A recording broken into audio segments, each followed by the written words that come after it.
the rivers of the west coast of North America lives one of the world's most interesting migrants. Braving difficulties of every sort, the salmon traverses rivers and seas.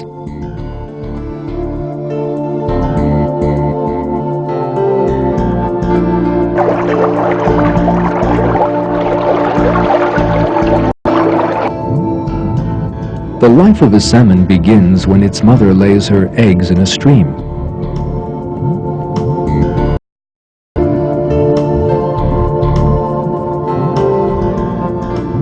The first food of the young salmon is the special nutrient sac in the egg.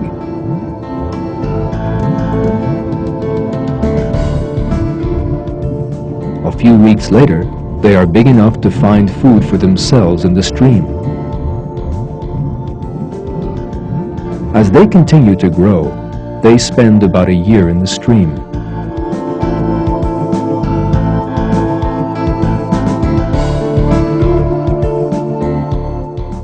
Salmon have been created with a system that allows them to live both in fresh and salt water. The reason for this is hidden in the miraculous journey that the salmon will make. On a spring morning, thousands of salmon begin to migrate.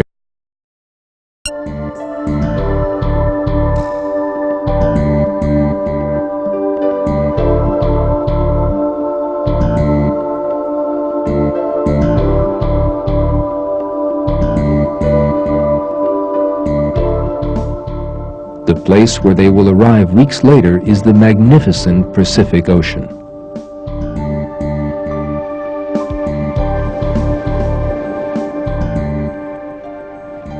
As soon as they arrive at the ocean, a genetic mechanism in the salmon causes a change in the makeup of their bodies, enabling them to live in salt water. In the next 1 to 4 years, they will traverse the ocean. Leaving the American coast, they will pass by Alaska, continue in a great arc in the direction of Japan, and return again.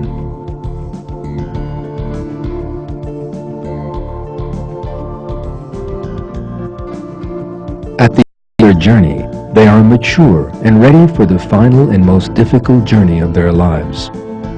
They will return to their home, that is, to the stream where they were born.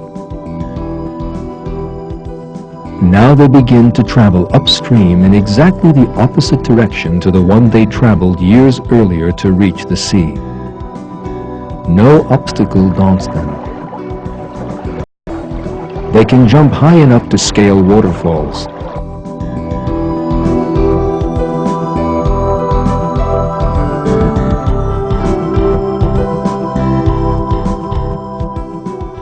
They can even jump 3 meters out of the water to climb over obstacles in their way.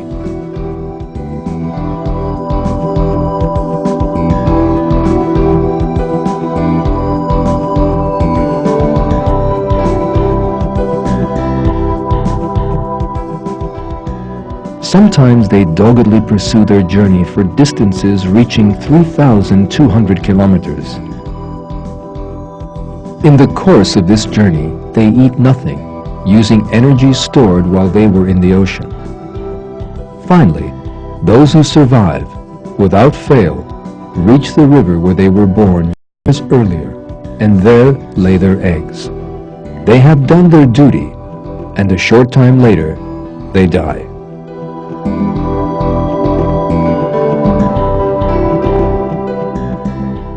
This journey of the salmon is one of the most amazing phenomena in nature. How is it that after thousands of salmon live for years in the sea, they can find the very stream in which they were? In order to achieve this, they must find their own stream from among the thousands that flow into the Pacific Ocean. Then they must swim up this stream without becoming lost. Despite the fact that the stream separates into several branches in its course, the salmon must make the right decision at each fork in the stream and continue in the right direction. The salmon succeed in this seemingly impossible venture. How do they succeed, and why? First, let's consider the answer to the question, why?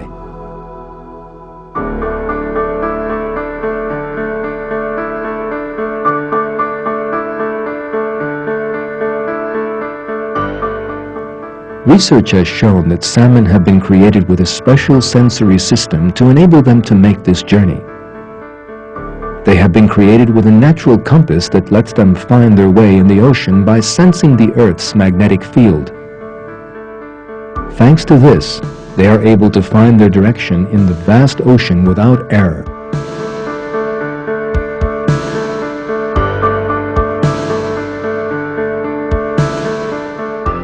But the basic question is this: how do salmon find the very streams in which they were born? For this, something else, a different system, apart from its natural compass, is required. Research has shown that salmon are created with a very delicate sense of smell, and that they can find the stream in which they were born by following its smell. We would not guess that a stream has its own smell, but it is true. Every stream in the world has its own chemical composition. Most frequently, the differences between the different chemical compositions are almost too small to be detected by any creature, except the salmon.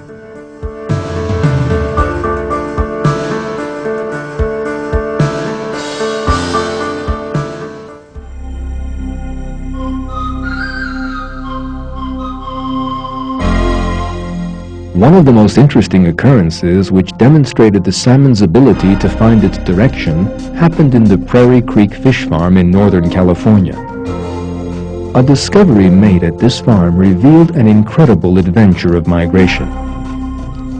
On the 2nd of December 1964, in one of the breeding pools, a 2-year-old salmon was found swimming with the other young salmon. On the back fin of the salmon were the remains of a special metal tag belonging to the Prairie Creek Fish Farm.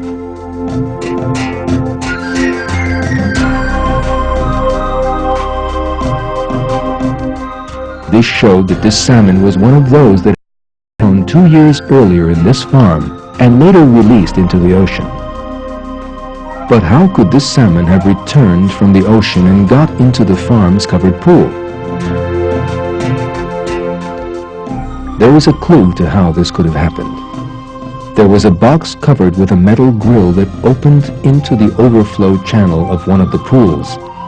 The cover was broken. Could the salmon have entered this channel in its attempt to get back to the place of its birth, broken the cover, and entered the pool? There is no other explanation for the occurrence.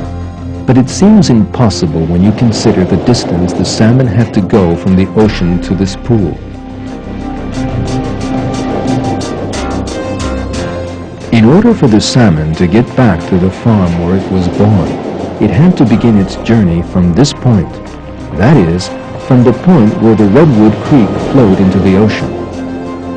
Later, the salmon would swim 5 kilometers against the current and to the first fork in the river. At this fork, it would make the right decision and go to the north, but further on, there would be an even more difficult branching.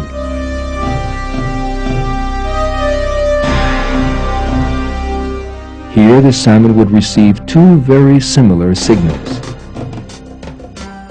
The farm where the salmon was born was located right in the middle. The first choice for the salmon would have been to go to the right because the water flowing from it came from that direction. But for some reason, it chose to go to the left and began to approach the farm from behind.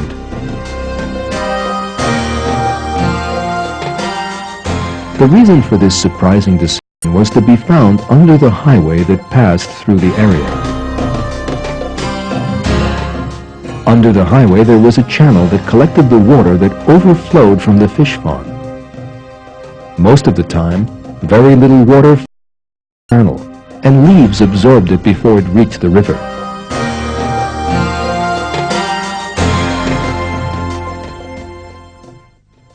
But this year there had been a lot of rain, and as a result, the water in the channel was able to reach the river.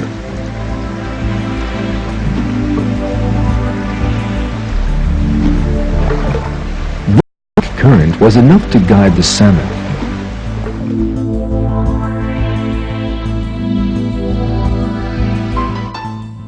It must have recognized the smell, followed it from the river, and made its way through the overflow channel, having to swim and crawl its way through the 5 to 10 centimeters deep water. And later, it had to find its way in a confusing system of water pipes in the channel. And even if it succeeded in getting that far, it would still have been stopped at the cover. It must have been squeezed in the concrete channel located inside this wooden track.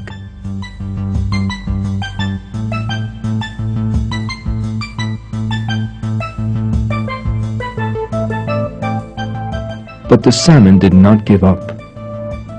It found the pipe, 12 centimeters in diameter, which connected this channel to the pool. It made its way through this pipe and finally came to its last obstacle.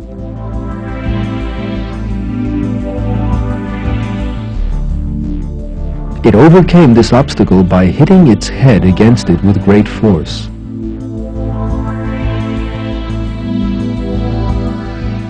So, at the end of this incredible journey, the salmon reached the little pool where it was born 2 years earlier.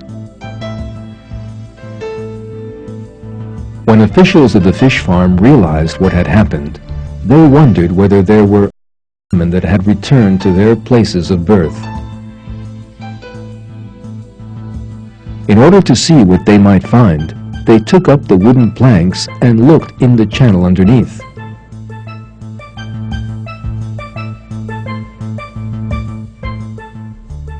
To their amazement, they found a total of 70 salmon, each with a tag from the fish farm.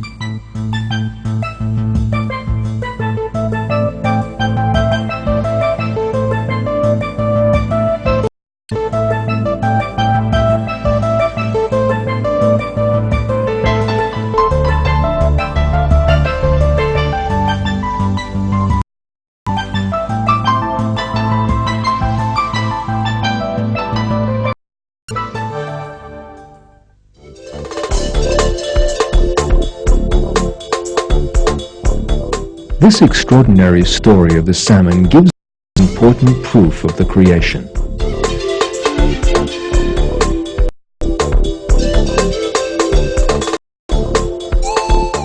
We can see that every stage of the journey made by the salmon was calculated.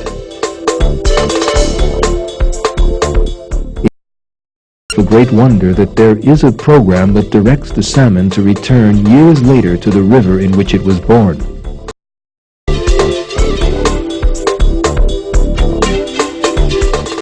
Besides this, it is certainly not by chance that the salmon possesses a natural compass that allows it to find the ocean, or that it has the most sensitive sense of smell in the world. All this shows that the salmon is a creature specially created for the migration decreed for it.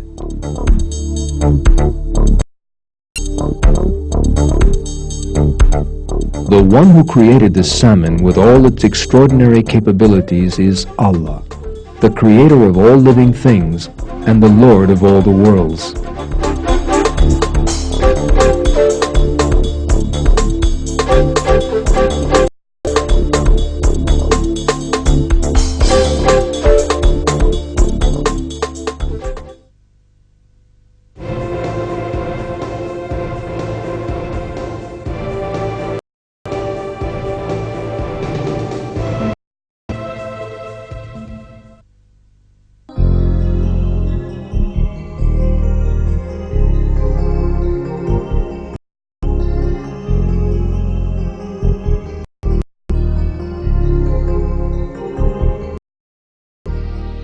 One of the most interesting creatures in nature is the honeybee, which offers us a feast with the honey it produces.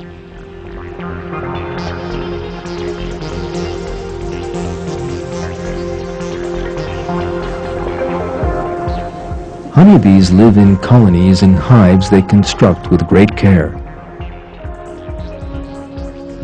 Inside each hive, there are thousands of small hexagonal combs made to store the honey.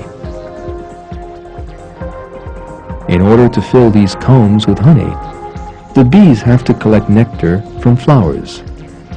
This is indeed a painstaking task.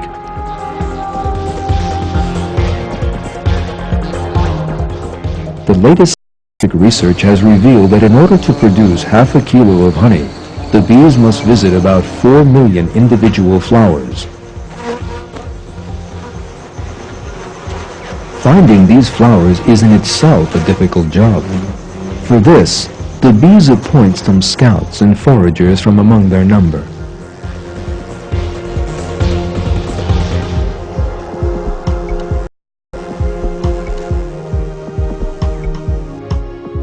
How do forager bees find the way to flowers in tracts of land that are vast compared to their own size?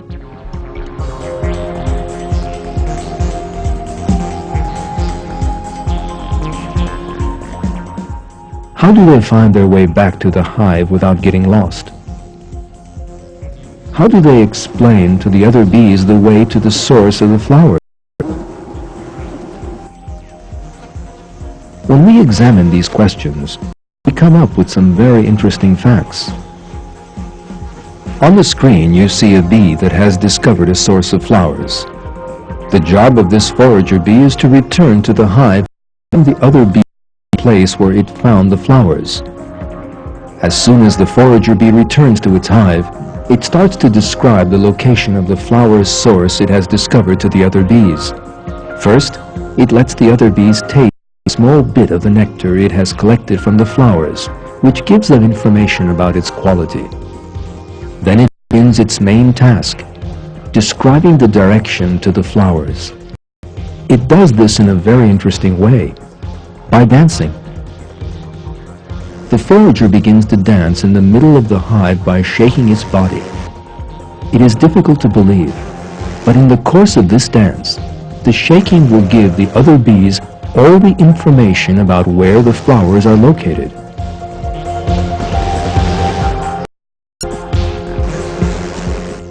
For example, if the dance is in straight lines towards the upper part of the hive, the source of nutrients is exactly in the direction of the sun. If the flowers are located in the opposite direction, the bee makes lines in that direction.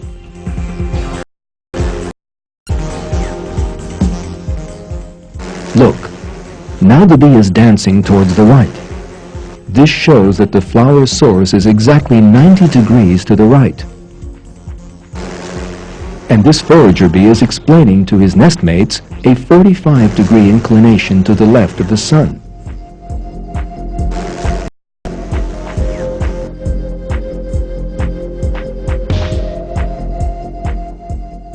But there is a question. The bees explain the direction according to the position of the sun, but the sun is continually moving. Every 4 minutes the sun moves towards the west, which would lead one to expect that the bees would make an error. However, observations have shown that the bees take account of the sun's movement. As the forager bees give directions, every 4 minutes the angle they describe moves 1 degree to the west. Thanks to this marvelous calculation, the bees never lose their way. The forager bee not only gives information about the direction of the flowers, but also the distance to them. The duration of the dance and the number of vibrations let the other bees know the exact distance. They store just enough nutrients for this distance and then set out on the journey.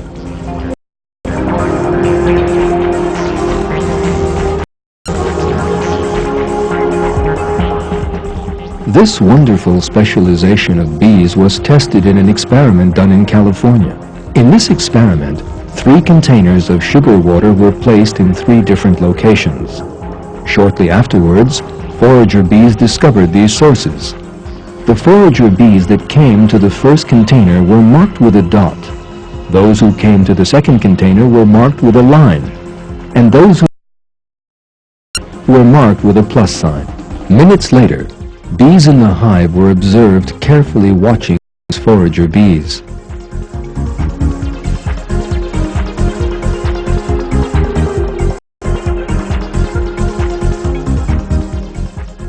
Scientists also marked with a dot those bees watching forager bees marked with a dot, and likewise they marked other bees with the same signs as those of the forager bees they were watching. Some minutes later, bees marked with a dot bees marked with a line arrived at the second container, and those marked with a plus sign came to the third container. So it was proved that the bees in the hive found their direction according to information related by the forager bees.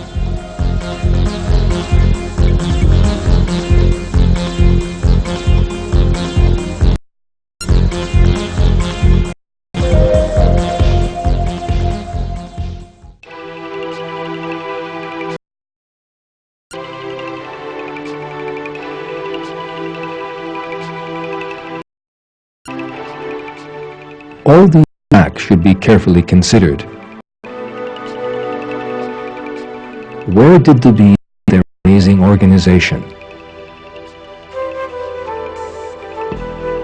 How can a small insect that does not have the faculty of thought or intellect act as a forager?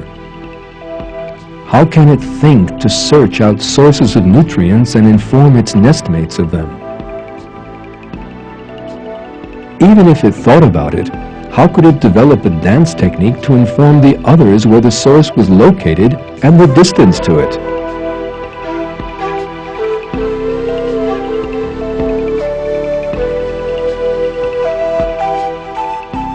How can bees in the hive understand the meaning of the complicated movements and vibrations of the messenger bees?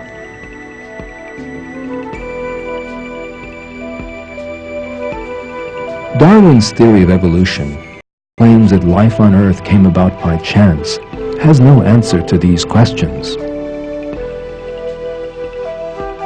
Each of these special qualities of bees shows that their Creator gave them to them.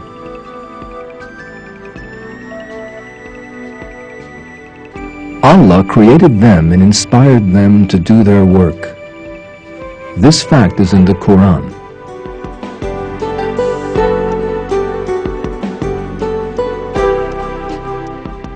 Your Lord inspired the bees. Make hives in the mountains and in the trees and in what they build. Then eat of all the fruits and walk in the ways of your Lord submissively. Comes forth from within it a bed of many colors, in which there is a healing for men. Surely there is a sign in this for people who reflect.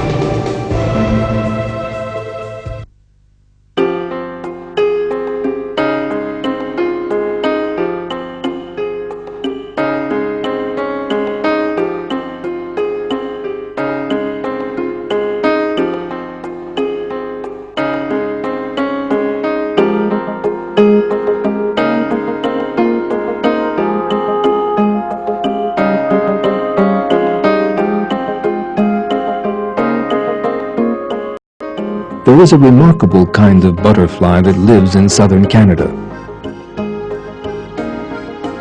The famous butterfly.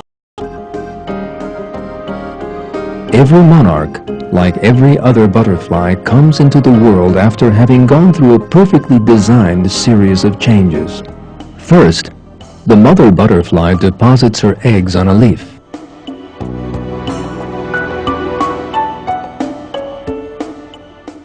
The larvae that hatch feed for a time on the leaves before becoming caterpillars. Later, they make a nest called a cocoon for themselves. The cocoon of a monarch butterfly is a wonder of design. It is attached to a branch of a tree with a very slender but strong thread. The caterpillar develops in this cocoon and gradually emerges as a wonderful new creature, a butterfly. At first, its wings are flat and lifeless.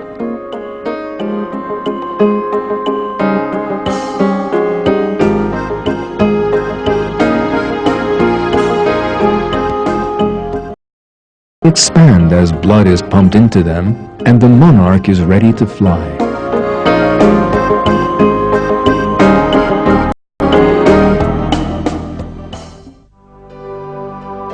There is a very interesting piece of behavior that distinguishes monarchs from other species of butterfly. In the course of a year, different generations of monarchs are produced. The first 3 generations have an average lifespan of about 5 to 6 weeks. But the 4th generation is very different. This generation will survive until it has completed an 8-month migration.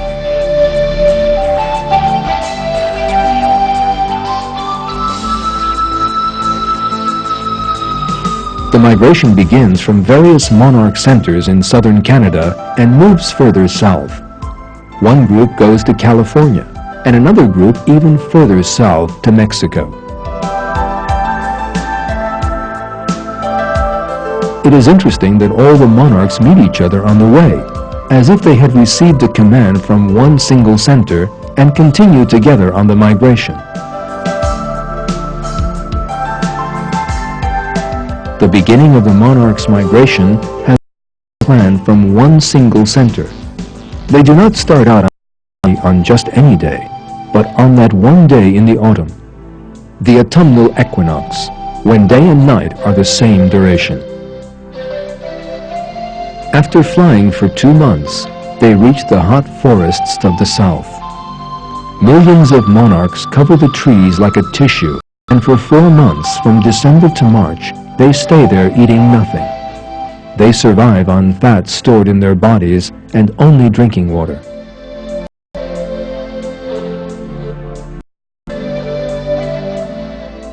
The blossoming of the flowers in the spring is very important for the monarchs. After waiting for 4 months, they feast on nectar.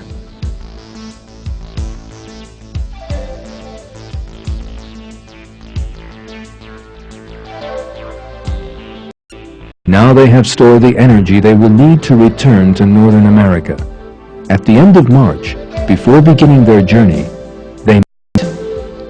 On that day, the spring equinox, when day and night are of equal duration, the colony begins its flight north.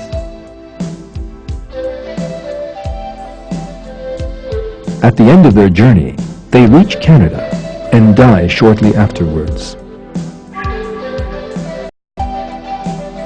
But before they die, they give birth to the first generation of the year, which will survive for about 1.5 months.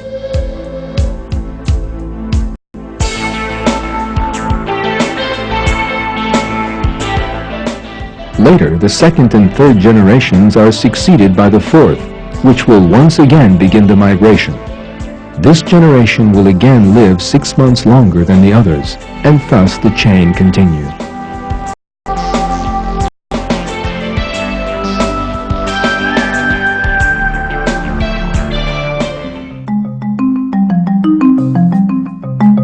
This amazing migration brings many questions. How is it that each 4th generation is born so as to live 6 months longer than the others? How does this long-lived generation always coincide with the winter months? How do the butterflies always begin their migration on that day when night and day are of equal length? And how are they able to make that delicate calculation? How does the new generation of monarchs that has never before gone on a migratory flight know the way? All this demonstrates that monarchs have been created with a perfect migration plan, and that they follow this plan to the letter. If there were an error in this plan, they would not be able to complete the migration. In that case, all the monarchs would have died in the winter and the monarch species would have become extinct.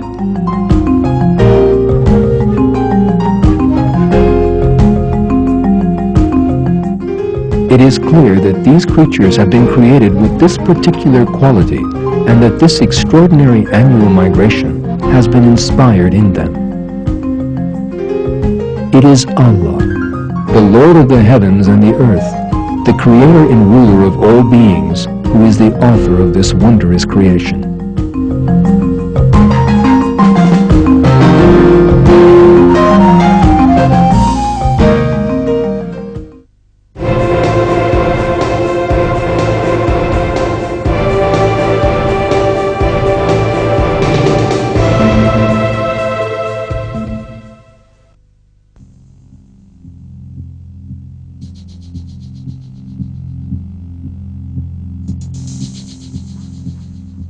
Human beings have experimented with many ways to fly. Since the first aeroplane was built about 100 years ago, thousands of different models of aeroplane have been developed.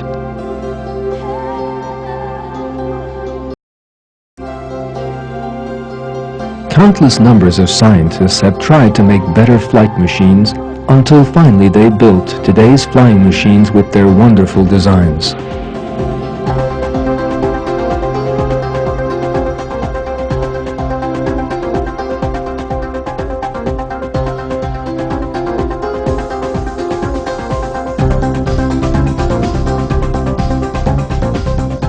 Flying is a great ability. This depends on how controlled. Actually, to be able to remain hovering in the air or to be able to land where you want are at least as important as flight. For this reason, human beings have developed an aircraft with a high degree of maneuverability. The helicopter. Helicopters can hover in mid-air and take off vertically. Especially because of their military advantages, nations have devoted unlimited budgets towards helicopter design.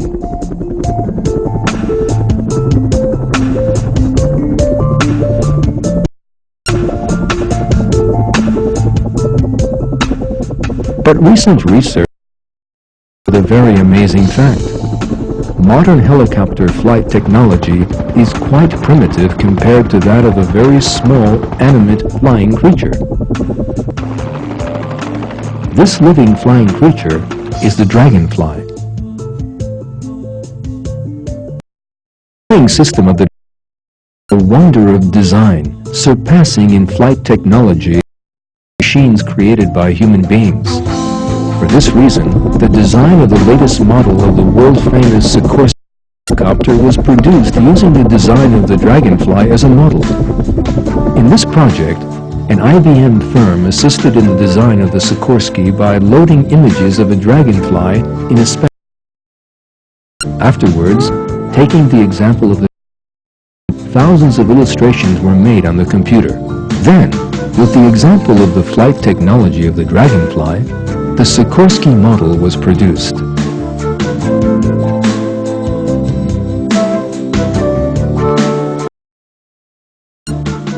In short, the body of a small insect contains a design superior to one planned by human beings.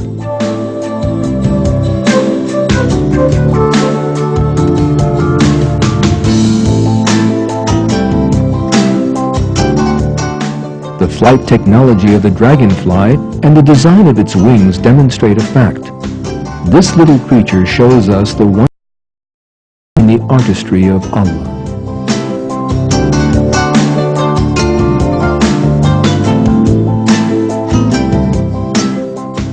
The dragonfly has two sets of wings placed diagonally on its body, allowing it to maneuver very quickly.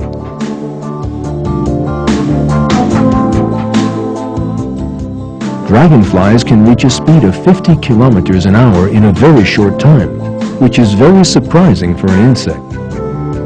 An Olympic athlete in a 100-meter race runs only 39 kilometers an hour.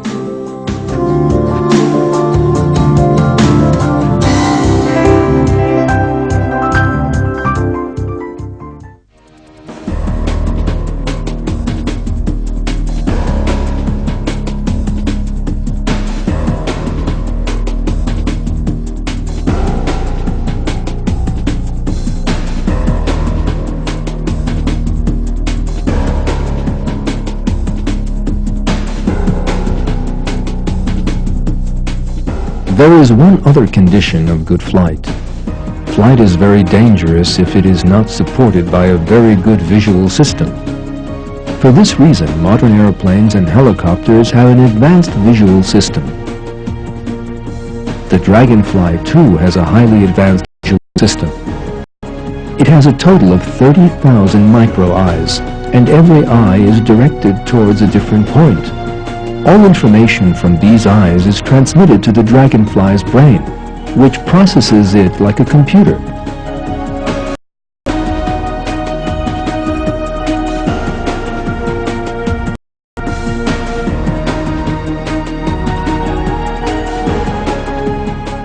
Thanks to this system, the Dragonfly has marvelous visual ability.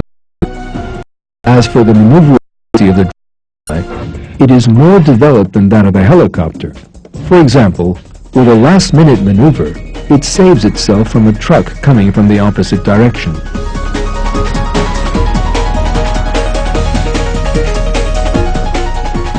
Now the Dragonfly must contend with a double trap.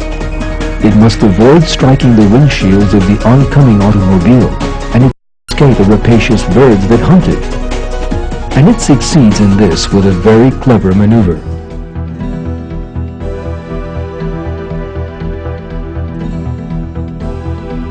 One of the problems pilots face, who often have to maneuver, is that after a maneuver, it is difficult to determine the position of the craft relative to the ground. After the maneuver, if the about which side of the plane is up and which is down, the aircraft may crash. Technicians have developed an instrument to counter this risk, the gyroscope. Horizontal line indicating the horizon. The pilot compares the horizontal line with the actual horizon and is able to determine the plane's position in an instant. For millions of years, the Dragonfly has been using a device to the one developed by technicians. Before the Dragonfly, no matter at what angle it flies, it always holds its head parallel to the horizontal line.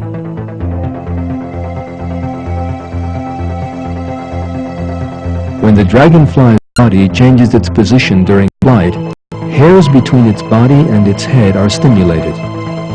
The nerve cells at the root of these hairs send information to the Dragonfly's flight muscles about the insect's position in the air. Thanks to this, the flying muscles automatically adjust the number and speed of the wing movements. So, in even the most difficult maneuvers, the Dragonfly never loses its direction or its control. This system is indeed a wonder of engineering. At this point, an intelligent person will start to think. The Dragonfly is not even aware of the extraordinary system it possesses. Who placed in the body of this insect such complex flight systems that even expert engineers have taken them as models?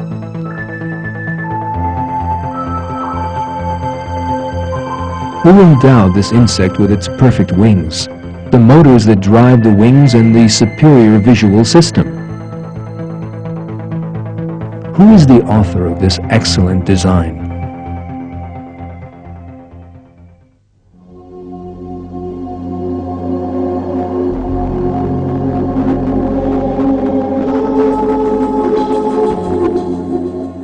The Darwinist theory of evolution, which tries to account for life by coincidences, is silent when confronted with these questions.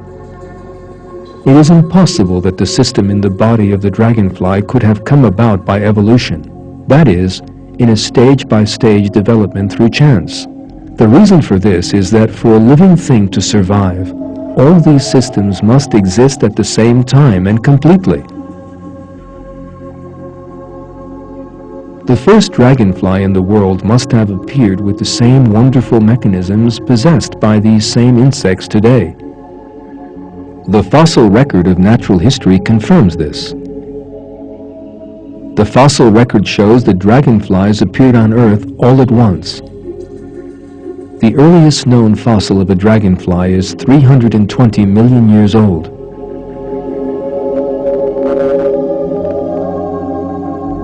In the fossil strata of earlier periods, there is nothing that resembles a dragonfly.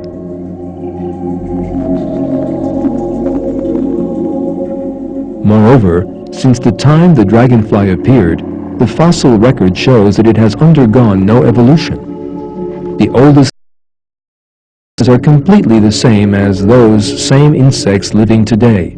Between the 140 million-year-old fossil that you are looking at and the present-day dragonfly beside it, there is no difference at all. These facts once again prove the invalidity of the theory of evolution and shows how both the dragonfly and other living things in the world came to be.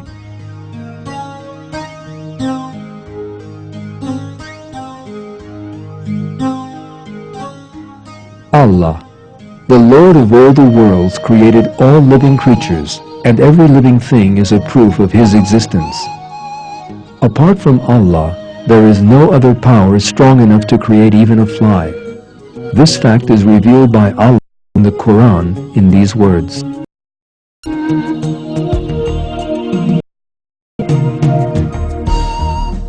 Mankind, an example has been made, so listen to it carefully. Those whom you call upon besides Allah are not even able to create a single fly, even if they were to join together to do it. And if a fly steals something from them, they cannot get it back. How feeble are both the seeker and the sought.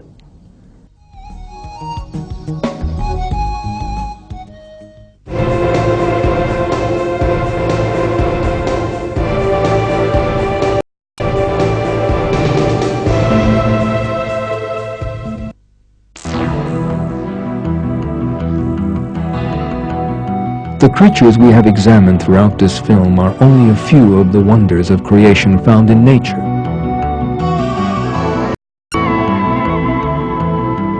In truth, Allah endows all living things in nature with their wonderful peculiarities, and each one is a proof that shows Allah's artistry and power.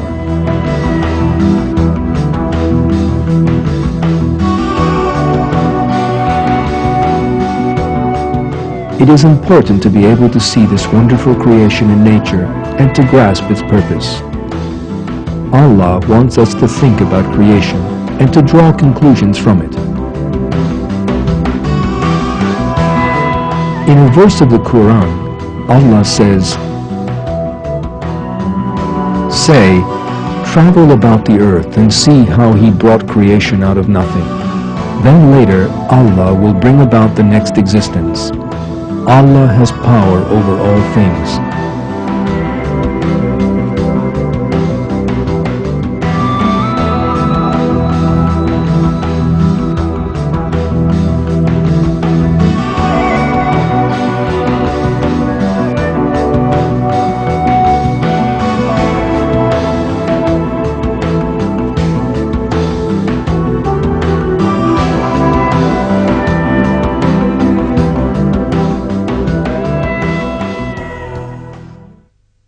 This film is based on Harun Yahya's book,